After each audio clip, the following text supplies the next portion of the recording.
राधे राधे दोस्तों, आपका हमारे YouTube चैनल दिव्य भक्ति ज्ञान वेग में हार्दिक स्वागत है। ओम सूर्याय नमः। प्रिय भक्तजनों, आज हम सुनेंगे रविवार व्रत की विधि एवं कथा विधि। सभी कामनाओं की पूर्ति हेतु रविवार का व्रत श्रेष्ठ है। इस व्रत की विधि इस प्रकार है, जिसमें सुबह उठकर सबसे पहले प्रातःकाल स्नादि से निर्वित हो स्वस्थ वस्त्र धारण करें, शांत चित होकर परमात्मा को स्मरण करें। भोजन एक समय से अधिक नहीं करना चाहिए। भोजन तथा फलाहार सूर्य के प्रकाश रहते ही करना उचित है। यदि निराहार रहने पर सूर्य छिप जाए तो दूसरे दिन ही आप सूर्य उदय हो जाने पर अर्घ देने के बाद ही भोजन करें। व्रत के अंत में व्रत की कथा सुननी चाहिए। व्रत के दिन नमकीन तेल युक्त भोजन कदापि ग्रहण न करें। इस तरह करने से मान सम्मान बढ़ता है और स्त्रियों का भी नाश होता है। आंख की पीड़ा के अतिरिक्त अन्य सब पीड़ाएं दूर होती है। ओम सूर्याय नमः। आज रविवार के दिन सुनिए रविवार व्रत की संपूर्ण कथा। जैसे सोमवार का दिन भगवान भोलेनाथ को समर्पित होता है, शनिवार का दिन शनि देव को समर्पित होता है, वैसे ही रविवार का दिन सूर्य देव को समर्पित माना गया है।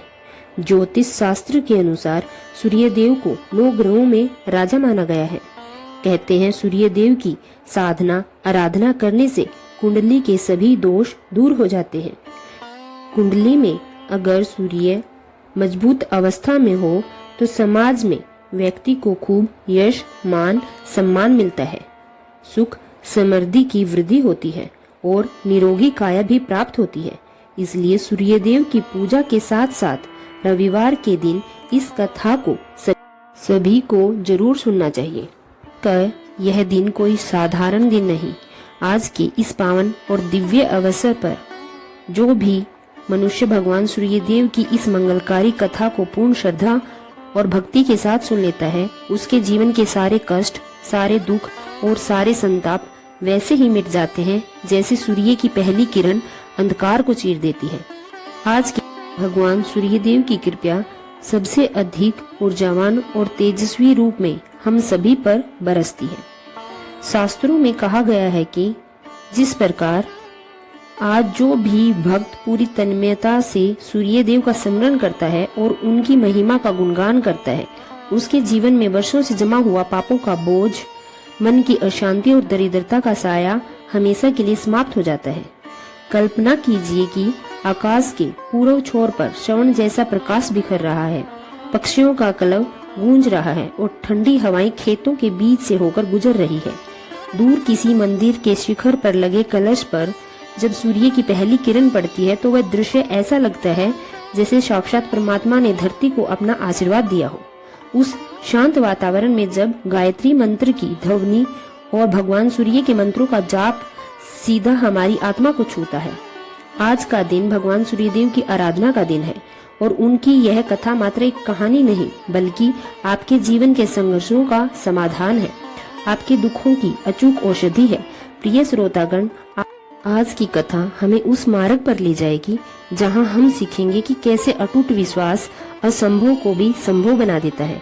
भगवान सूर्यदेव जो संपूर्ण जगत के चक्षु हैं, जो हमें जीवन देने वाली ऊर्जा प्रदान करते हैं, वे अत्यंत दयालु हैं। वे केवल एक अर्घ और सच्चे हृदय की पुकार से प्रसन्न हो जाते हैं। आज की इस कथा में हम ऐसे ही एक भक्त को देखेंगे जिसके जीवन में अंधकार ने डेरा डाल लिया था, लेकिन उसकी भक्ति ने भगवान भास्कर को विवश कर दिया कि वे उसके आंगन में खुशियों का सवेरा लेकर आए। प्राचीन आर्यव्रत के विशाल और वैभवशाली इतिहास में एक ऐसा राज्य था जिसकी कृति चारों दिशाओं में सूर्य की किरणों की तरह फैली हुई थी। उस अत्यंत भव्य, अलौकिक और सुंदर राज्य का नाम था कृष्णपुरी, जहाँ पर कृष्णपुरी में कोई साधारण नगर नहीं माना गया था। उसकी भव्यता एक ऐसी थी जैसे साक्षात स्वर्ग की एक अंश पृथ्वी पर ही उतर आया हो। कृष्णपुरी के चारों ओर ऊंचे ऊंचे अभेद श्रवण चमकते किले थे जो नगर की रक्षा करते थे। नगर के भीतर चारों ओर साफ सुथरी सड़कें थी जिनके दोनों ओर ऊंचे ऊंचे महल, कलात्मक हवेलियां और हरे भरे महकते हुए उपवन थे। उन उपवनों में रंग बिरंगे फूल खिले रहते थे, जिनकी सुगंध से किशनपुरी की वायु हमेशा महकती रहती थी। नगर के बीचों बीच एक पवित्र और विशाल नदी बहती थी, जिसका जल इतना स्वच्छ और शीतल था कि जिसमें आकाश का हर एक तारा साफ दिखाई देता था। किशनपुरी की प्रजा अत्यंत सुखी, सदाचारी और धर्मपरायण थी। वहाँ कभी भी कोई चोरी नहीं होती थी, वहाँ कोई अकाल नहीं पड़ता था और न ही कोई व्यक्ति भूखा सोता था। चारों ओर बस खुशहाली, उल्लास और मंगल गीतों की गूंज सुनाई देती थी। इस गौरवशाली महान राज्य के सिंहासन पर विराजमान थे वीर शिरोमणि चक्रवर्ती सम्राट राजा प्रताप। राजा वीर प्रताप केवल अपने बल और पराक्रम से ही प्रसिद्ध नहीं थे, बल्कि उनका न्याय, उनका दयालु स्वभाव और अपनी प्रजा के प्रति उन्हें एक महान राजा बनाता था। उनका सीना चौड़ा, भुजाएं फौलादी और आंखों में अजीब सा राजसी तेज था। राजा वीर प्रताप ने कई युद्ध जीते। बड़े बड़े राजा उनके सामने अपना शीश झुकाते थे, लेकिन जब वे अपनी प्रजा के सामने होते थे तो उनका हृदय मोम की तरह पिघल जाता था। वे स्वयं भेष बदलकर रात के अंधेरे में घूमते थे, ताकि यह देख सके कि उनकी प्रजा को कोई दुख तो नहीं। उनकी धर्म पत्नी यानी किशनपुरी की महारानी का नाम था सुलोचना। महारानी सुलोचना सौंदर्य की साक्षात देवी थी। उनका मुखमंडल पूर्णिमा के चंद्रमा के समान चमकता और उनका स्वभाव अत्यंत कोमल, विनम्र और धार्मिक था। महारानी सुलोचना के हाथों से हर दिन हजारों गरीबों को दान दिया जाता था। राजमहल में सुख, समृद्धि और दास दासी, धन दौलत, हीरे जवाहरात, किसी भी चीज की कोई कमी नहीं थी। राजा वीर प्रताप और महारानी सुलोचना के बीच अगाध प्रेम था। वे दोनों एक दूसरे के सुखद दुखद के साथी थे और किशनपुरी की प्रजा अपने राजा रानी को भगवान के समान समझती थी। परंतु इस असीम सुख और वैभव के बीच राजमहल में फिर भी एक सन्नाटा पसरा रहता था, जो राजा और रानी के दिलों के भीतर ही भीतर दीमक की तरह खाए जा रहा था। वह सन्नाटा था संतान का ना होना। विवाह के कई वर्ष बीत जाने के बाद भी ऋतुएं आई और चली गई, साल बदलते गए, लेकिन महारानी सुलोचना की गोद सूनी की सूनी रही। राजमहल के विशाल आंगन में कभी किसी नन्हे बालक की किलकारी नहीं गूंजी, किसी बच्चे के छोटे छोटे पैरों में घुंघरे नहीं छनके। राजवीर प्रताप जब भी युद्ध भूमि में थके हारे लौटते तो उनका स्वागत करने के लिए कोई नन्हा राजकुमार द्वार पर नहीं आता था। जब वे अपने ऊंचे सिंहासन पर बैठते तो उन्हें अपना यह विशाल साम्राज्य, यह अथाह धन दौलत और गौरवशाली वंश सब कुछ व्यर्थ, बिल्कुल शून्य दिखाई देता था। वे सोचते थे कि मेरे बाद इस विशाल किशनपुरी का क्या होगा, मुझे मुखाग्नि कौन देगा और कौन इस वंश को चलाएगा। यह सोच सोचकर राजा के मन के भीतर ही भीतर दुख उठता था। महारानी सुलोचना की स्थिति तो और भी ज्यादा दयनीय थी। वे दिन भर महल की ऊंची खिड़कियों से नगर के बच्चों को खेलते हुए देखती और उनकी आंखों से आंसू की धारा बहने लगती। वे रात रात भर जाकर भगवान से प्रार्थना करती। उन्होंने संतान प्राप्ति के लिए देश विदेश के बड़े बड़े वेदों को बुलाया, अनेक औषधियां खाई, तांत्रिक और ज्योतिषिकों से उपाय करवाए, साधु संतों के चक्कर लगाए, लेकिन हर कोशिश नाकाम रही। हर सुबह एक नई उम्मीद लेकर आती और हर शाम निराशा के सागर में डूब जाती। राजमहल के जिस कोने में हंसी मजाक होना चाहिए था, वहाँ केवल एक भारी उदासी छाई रहती थी। राजा और रानी का यह व्यक्तिगत दुख अब धीरे धीरे पूरे किशनपुरी की चिंता बनने लगा, क्योंकि प्रजा भी अपने प्रिय राजा रानी को टूटते हुए नहीं देख पा रही थी। राजा वीर प्रताप और महारानी सुलोचना साक्षात भगवान सूर्य देव के अनन्य परम भक्त थे। जब संसार के सारे रास्ते बंद हो गए, तब वैद और ज्योतिषियों ने अपने हाथ खड़े कर दिए। तब राजा और रानी ने अपना पूरा अस्तित्व, अपनी पूरी आस जगत के स्वामी प्रत्यक्ष देवता भगवान सूर्य नारायण के चरणों में समर्पित कर दी।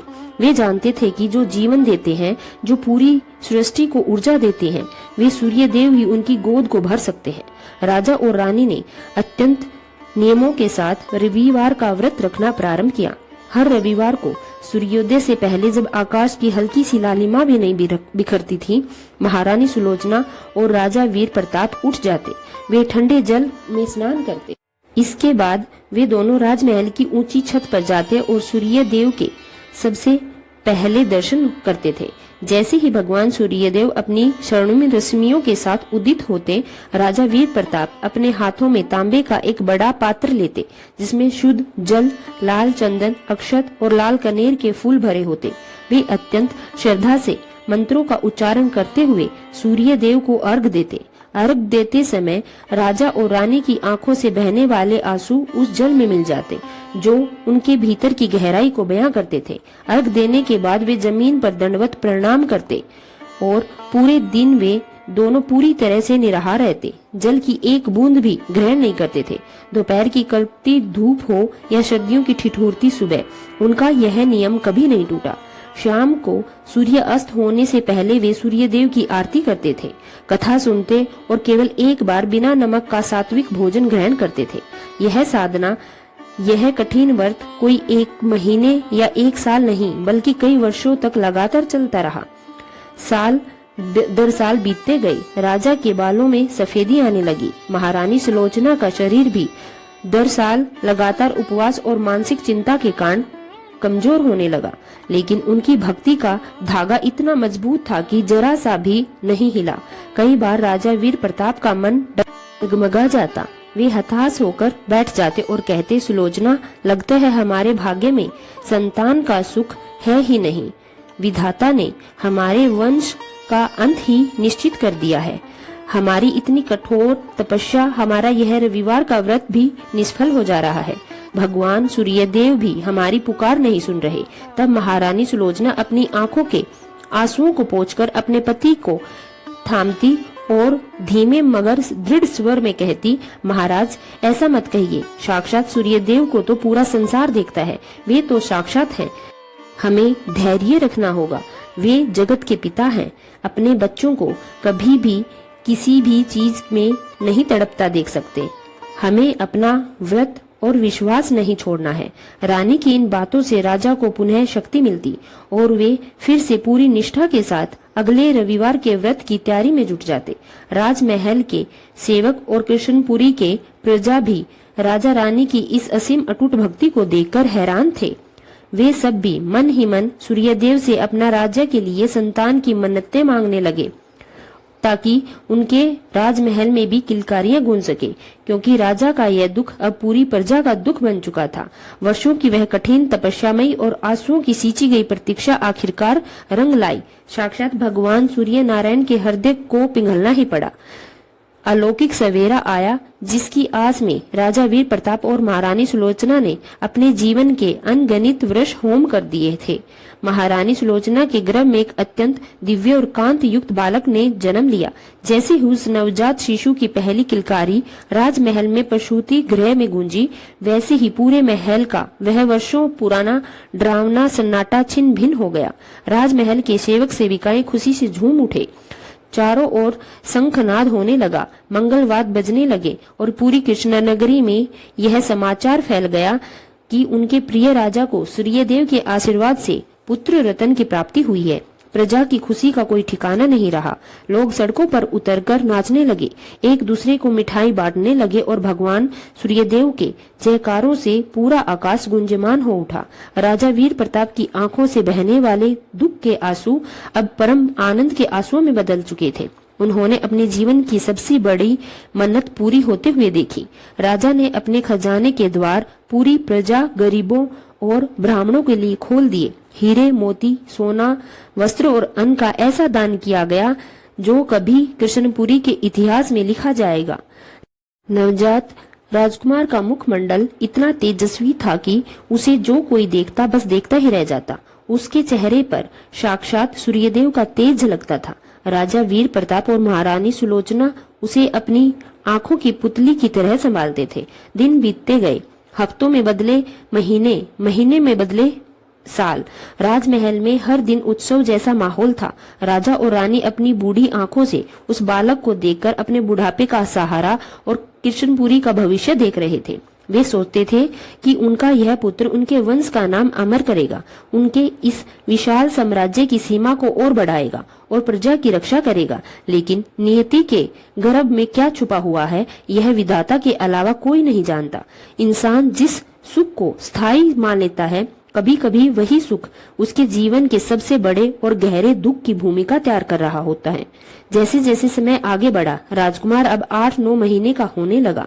इस उम्र के सामान्य बालक करवटें बदलने लगते हैं, घुटने के बल चलने का प्रयास करते हैं, अपने नन्हे हाथों से चीजों को पकड़ने की कोशिश करते हैं और जमीन पर रेंगते हुए पूरे घर में अपनी चंचलता बिखेरते हैं। परंतु राजा वीर और महारानी सुलोचना ने धीरे धीरे एक बेहद अजीब और चिंताजनक बात पर गौर किया। राजकुमार के शरीर में कोई सामान्य हलचल नहीं थी। वह दिन भर पालने में सीधा लेटा रहता था। जब महारानी सुलोचना उसे जमीन पर बैठाने का प्रयास करती तो उसका शरीर एक निर्जीव लकड़ी की तरह इस तरफ उस तरफ लुढ़क जाता था। उसके छोटे छोटे हाथ मजबूत होने चाहिए थे, लेकिन वे बेजान, ढीले और रीढ़हीन वहीन महसूस होते थे। राजकुमार अपने पैरों पर थोड़ा सा भी भार उठाने के लिए असमर्थ था। शुरुआत में महारानी सुलोचना ने अपने मातृत्व के स्वभाव के कारण इस बात को अनदेखा किया। उन्होंने सोचा कि शायद राजकुमार शारीरिक रूप से थोड़े कमजोर हैं। कुछ बच्चे देर से चलना सीखते हैं। उन्होंने राजमहल के वैद्यों से बलवर्धक तेल मंगवाया और दिन में कई कई बार राजकुमार के नन्हे पैरों की मालिश करने लगी। वे घंटों उसके पैरों को सहलाती, चूमती और सूर्यदेव से प्रार्थना करती कि उनका बच्चा जल्दी से खड़ा होकर दौड़ने लगे। लेकिन मालिश के दिन हफ्तों में और हफ्ते महीनों में बदलते चले गए, पर राजकुमार के पैरों के में जीवन की कोई लहर दिखाई नहीं दी। वह 1 वर्ष से ऊपर हो चुका था, लेकिन जस से तस न होने के कारण वह ना तो घुटने के बल चल पाता और ना ही बैठ पाता। उसके पैर पूरी तरह से निर्जीव और अपंग थे। एक दिन राजा वीर प्रताप अपनी राजसभा से लौटकर राजकुमार के कक्ष में आए तो उन्होंने देखा कि महारानी सुलोचना बालक को गोदी में लेकर फूट फूट कर रो रही है। राजा का कलेजा धक से रह गया। उन्होंने पास जाकर पूछा, सुलोचना क्या हुआ? तुम इस तरह क्यों रो रही हो? हमारे भाग्य का सूर्य तो उदित हो चुका है, फिर इन आंखों में आंसू क्यों? महारानी सुलोचना ने रोते हुए राजकुमार के पैरों को राजा के हाथों में रख दिया और अत्यंत विलाप करते हुए बोली, महाराज, हमारे भाग्य का सूर्य तो उदित हुआ है, लेकिन लगता है कि उस पर भयंकर ग्रहण की छाया है।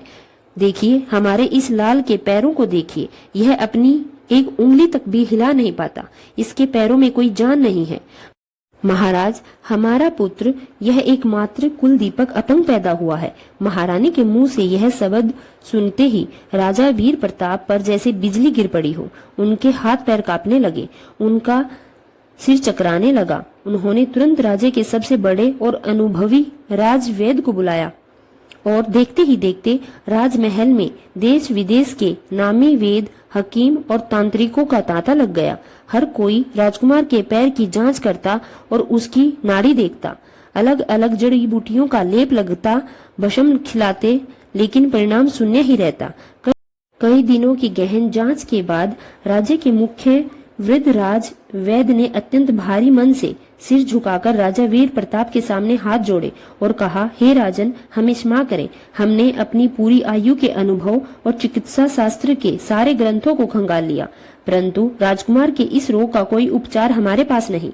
राजकुमार के पैरों की नसें जन्म से ही सूखी और बेजान है। यह किसी बीमारी का असर नहीं है महाराज, यह तो विधाता की ही कोई ऐसी रचना है जिसे बदला नहीं जा सकता। राजकुमार जीवन भर कभी पैरों पर खड़े नहीं हो पाएंगे, वे सदा के लिए अपंग हैं। राजवेद के यह शब्द राजा और रानी के कानों में पिघले हुए शीशे की तरह उतरे। महारानी सुलोचना यह सुनते ही मूर्छित होकर जमीन पर गिर पड़ी। राजमहल में जहाँ कुछ समय पहले उत्सव के गीत गाए जा रहे थे, वहाँ अब भयंकर शोक का सन्नाटा पसर गया।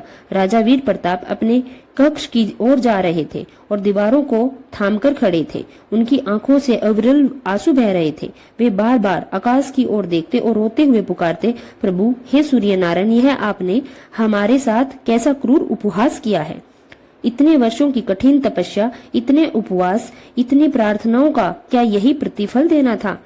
यदि हमारी गोद सूनी ही रखनी थी तो रख लेते। हमें उस दुख को सहना सीख लिया था। इतने वर्षों के बाद हमें संतान का सुख भी दिया, तो एक ऐसी अपंग संतान जिसे देखकर हमारा हृदय हर पल हर क्षण मरेगा। हम इस संतान का क्या करेंगे प्रभु? यह कैसे विशाल कृष्णपुरी का राज संभालेगा। लोग क्या कहेंगे कि वीर शिरोमणि वीर प्रताप का उत्तराधिकारी एक अपंग है। राजा और रानी की यह व्यक्तिगत दुख अब धीरे धीरे राजमहल की 4 दीवारों से निकलकर पूरे कृष्णपुरी नगर में फैलने लगा। जब प्रजा को यह पता चला कि उनका राजा और उनका राजकुमार अपंग है और कभी चल नहीं पाएगा, तो पूरे नगर की में बातें होने लगी। मानव स्वभाव बड़ा ही विचित्र होता है। जब तक आपके जीवन में सब कुछ अच्छा चलता है तो लोग आपकी जय जयकार करते हैं, लेकिन जैसे ही आपके जीवन पर दुखों का पहाड़ टूटता है, वही लोग आपके दुखों को अपनी चर्चा का विषय बना लेते हैं। कृष्णपुरी के बाजारों में, चौपालों में, कुओं और पनघटों पर केवल एक ही चर्चा होने लगी। लोग आपस में कानाफूसी करते हुए दिखाई देते। तुमने राजा ने कितने वर्षों तक सूर्यदेव का व्रत किया, पूजा पाठ, भगवान ने उन्हें क्या दिया? एक अपंग बच्चा, जरूर राजा रानी के पिछले जन्म का कोई भयंकर पाप रहे होंगे, जिनका फल उन्हें इस जन्म में भुगतना पड़ रहा है। कोई दूसरा कहता, अरे भाई, जिस राजा का पुत्र ही अपने पैरों पर खड़ा नहीं हो सकता, वह हमारी रक्षा कैसे करेंगे? कल को अगर कृष्णपुरी पर आक्रमण कर दिया गया तो वह अपंग राजकुमार युद्ध भूमि में रथ पर बैठकर तलवार चलाएगा या अपने आप को बचाएगा? कृष्णपुरी का भविष्य अब अंधेरे की तरफ जा चुका है। यह बातें उड़ती उड़ती राजमहल के सेवकों के जरिए राजा वीर प्रताप और महारानी सुलोचना के कानों तक पहुंचने लगी। प्रजा के मुंह जितने बड़ी बातें होने लगी। अपने बेकसूर बच्चे के बारे में ऐसी कड़वी बातें सुनकर रानी भीतर से टूट चुकी थी। उन्हें ऐसा महसूस होने लगा जैसे उनके सम्मान पर एक बहुत बड़ा कलंक लग गया हो। धीरे धीरे समय बीतता गया और राजा रानी का दुख कम होने की बजाय गहरा होता चला गया। प्रजा के तीखे तानों और दया भरी नजरों से बचने के लिए राजा वीर प्रताप और महारानी सुलोचना ने खुद को राजमहल के भीतर पूरी तरह कैद कर लिया। उन्होंने प्रजा के सामने जाना बिल्कुल बंद कर दिया। राजा बहुत कम राजसभा में जाया करते थे। अब वे अपने मंत्रियों को ही सारे कार्य सौंप देते थे और स्वयं दिन भर उदास बैठे रहते थे। महारानी सुलोचना ने भी महल के बाग बगीचों और उत्सवों से दूरी बना ली थी। जब भी कोई विशेष धार्मिक उत्सव या त्योहार आता, जहां राजा रानी को उपस्थित होना अनिवार्य होता था, वहां भी अब वो जाने में कतराने लगे। लेकिन उनकी श्रद्धा जो भगवान सूर्यदेव के लिए थी और उनका अटूट विश्वास हमेशा सूर्यदेव के लिए बना रहा। अब भी वो अपनी इतनी हार और परेशानी के बावजूद भी हमेशा की तरह सूर्यदेव को अर्घ देते और उनकी पूजा पाठ नित्य नियम से करते रहे। इसी दुख को खत्म करने के लिए भगवान सूर्यदेव ने एक वृद्ध वैद्य का रूप धारण किया और राजमहल के द्वार पर पहुंचे। वहां आकर जब उन्होंने सेवकों से कहा कि वो राजकुमार के पैरों के लिए एक जड़ी बूटियों से भरा तेल राजकुमार के पैरों की मालिश के लिए लाए हैं, तो यह संदेश सेवकों ने राजा वीर प्रताप तक पहुंचाया। राजा वीर प्रताप ने उन्हें अंदर आने का आदेश दिया और जैसे ही उस तेल की मालिश राजकुमार के पैरों पर की गई तो राजकुमार के पैर हिलने लगे और राजकुमार अपने पैरों पर खड़े हो गए।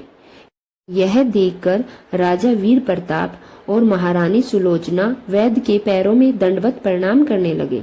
जैसे ही उन्होंने अपना सिर उठाया तो देखा कि वह कोई साधारण वृद्ध वैद्य नहीं था, बल्कि भगवान सूर्यदेव थे।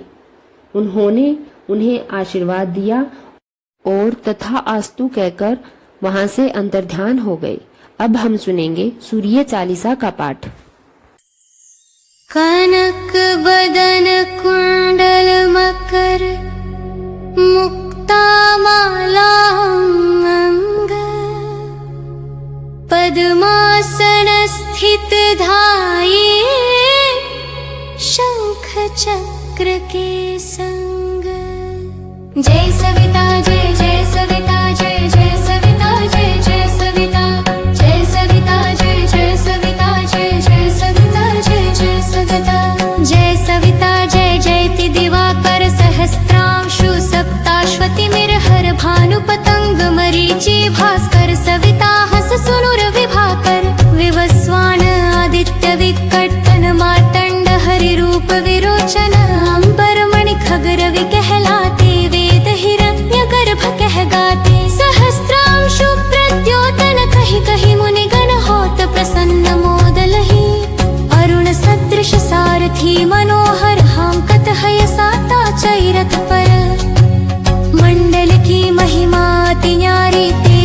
रूप केरी बलिहारी उच्च श्रवा सदृश हय जोते देखी पुरंदर लज्जित होते मित्र मरीचि भानु अरुण भास्कर सविता सूर्य अर्क खग कलिकर पूषा रवि आदित्य नाम लय हिरण्य गर्भाय नमः कहि कय द्वादश नाम प्रेम सो गावे मस्तक बारह बार नवावे चार पदार्थ जन सो पावे दुख दारिद्र अख पुंज नसावे नमस्कार को चमत्कार यह विधि हरिहर को कृपा सार यह सेवे भानु तुम ही मन लाई अष्ट सिद्धि नवनिधि तहि पाई बार नाम उच्चारण करते सहस जन्म के पातक डरते उपाख्यान जो करते तव जन रिपु सो जम लहते सोते ही छन धन सुत जुत परिवार बढ़तु है प्रबल मोह को फंद कटतु है अर्क शीश को रक्षा करते रवि ललाट पर नित्य बिहरते सूर्य नेत्र पर नित्य विराजत कर्ण देश पर दिन कर छाजत भानु नासिका वास करहु नित भास्कर करत सदा मुख को हित ओंठ रहे परजन्य हमारे रसना बीच तीक्ष्ण बस प्यारे कंठ सुवर्ण रेत की शोभा तिगम तेज सह कांधे लोभा पूष बाहु मित्र पीठ ही पर कष्टा वरुण रहत सूष्ण कर युगल हाथ पर रक्षा कारण भानुमान उर सर्म सूदरचन बसत नाभि आदित्य मनोहर कटिम महरहत मन मुद भर जंघा गोपति सविता बासा गुप्त दिवाकर करत हुलासा विवस्वान पद की रखवारी बाहर बसते नित तमहारी सहस्त्रांश सर्वांग संहारे रक्षा कवच विचित्र विचारे अस जो जन अपने मन माही भय जग बीच करहु तिहि नाही दद्रु कुष्ठ तिहि कबहु न व्यापे जो जन या को मन मोह जापे